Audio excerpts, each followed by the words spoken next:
महायुतीचा मुख्यमंत्री पदाचा तिढा आता सुटला असला तरीही एक नवा मोठा तिढा निर्माण झालेला आहे। एकनाथ शिंदे गृह खात्यावर अडून बसल्याची जोरदार चर्चा सुरू आहे। मुख्यमंत्री पद भाजपकडे असेल तर गृहमंत्री पद मिळावं अशी आग्रही भूमिका शिंदे गटानं मांडलेली आहे आणि त्याचमुळे शपथविधी लांबल्याचंही बोललं जातंय।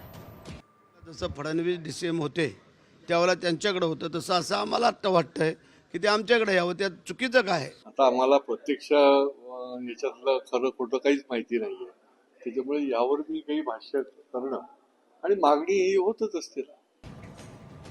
एकनाथ शिंदेंना गृहमंत्री पद हवंच आहे। गृहमंत्री पद दिलं तरच उपमुख्यमंत्री पद स्वीकारणार अशी भूमिका त्यांनी घेतलेली समजते। गृहमंत्री पद न दिल्यास सरकारमध्ये सहभाग नाही।